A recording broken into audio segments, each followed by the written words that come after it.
सम्पूर्णमा जय श्री मुक्तिनाथ राधे राधे। मलाई धेरै विद्वान वर्गहरूले ज्योतिषी बन्न के गर्नुपर्छ बताइदिनुस् न गुरुदेव भनेर पटक पटक प्रश्नहरू गर्नुहुन्छ।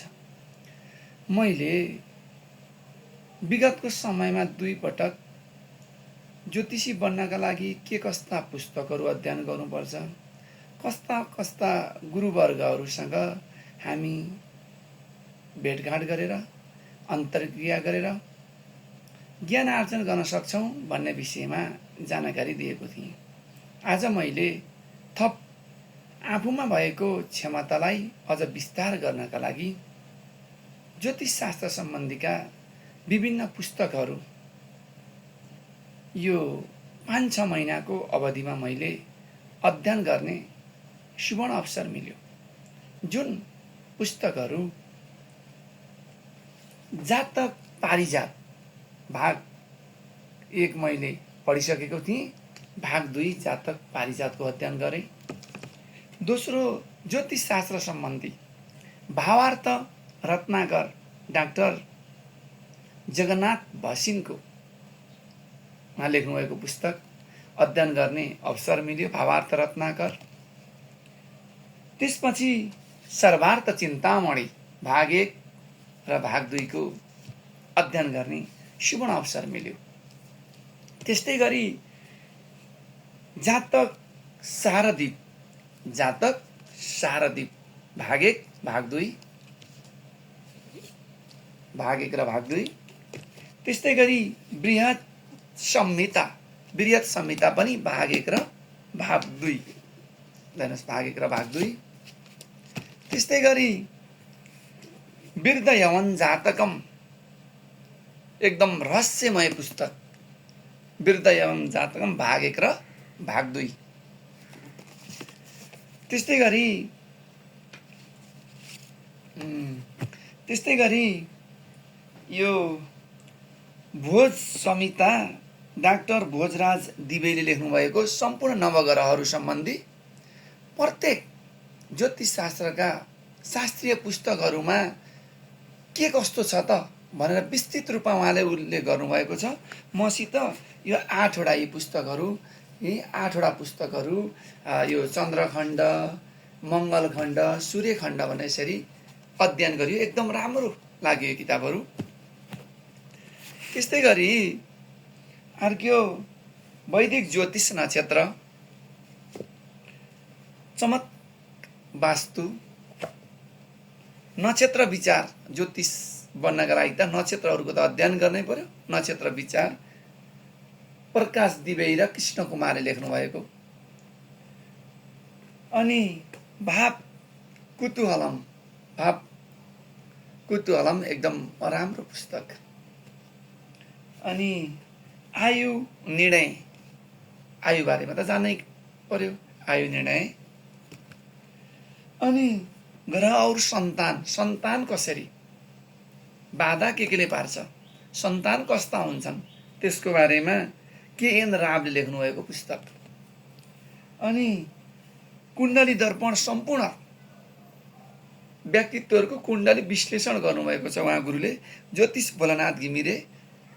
एकदम राम्रो छ, हेर्नुहोस्। सबै अध्ययन गरियो, कस्तो मिठो, पुरा लेखाइ सिलसिलाबद्ध, धेरै ज्ञान आर्जन गरियो यसबाट। पूर्व कालामृत, उत्तर कालामृत मैले अघिल्लोचोटि तपाईँलाई देखाइसकेको थिएँ। यो पूर्व कालामृत एकदम रमाइलो पुस्तक छ ज्योतिष सम्बन्धी। सचित्र ज्योतिष शिक्षा BL ठाकुर ज्योतिषाचार्यले लेख्नुभएको यो फलादेश सम्बन्धी पुस्तक हो। अनि यो रेमेडियल वास्तुशास्त्र। अर्को सुगम ज्योतिष प्रवेशिका गोपेश कुमार ओझा, उहाँले धेरै ज्योतिषका शास्त्रीय पुस्तकहरू हिन्दीमा ट्रान्सलेट गर्नुभएको छ। त्यस्तै गरी दुर्लभ कुण्डली सङ्ग्रह, यहाँ विभिन्न दुर्लभ कुण्डलीहरू 100 भन्दा बढी कुण्डलीहरू यहाँ विश्लेषण गरिएको छ। दुर्लभ कुण्डली गोचर विचार कसरी घटना कुन समयमा घट्छ भनेर जानकारी दिनको लागि गोचर विचार। ज्योतिष तत्त्व विवेक, ज्योतिष तत्त्व विवेक। मुख प्रश्न विचार, ग्रह और भाव बल, दत्तात्रेय तंत्र मंत्र, फलित ज्योतिष कालचक्रम, हस्त संजीवनी हस्तरेखा, अनि शरीर लक्षण एवं चेष्टा, अंक ज्योतिष कसरी फलादेश गर्ने, ज्योतिष प्रश्न उत्तरी कस्ता कस्ता सोच्छन् त ज्योतिषलाई प्रश्नहरू कसरी उत्तर दिने, अनि चमत्कार हस्तरेखा,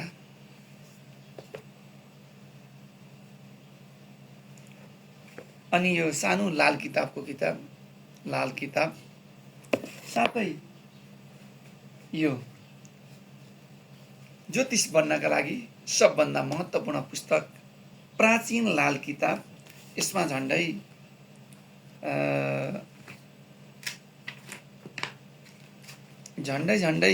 1176 पेजको छ।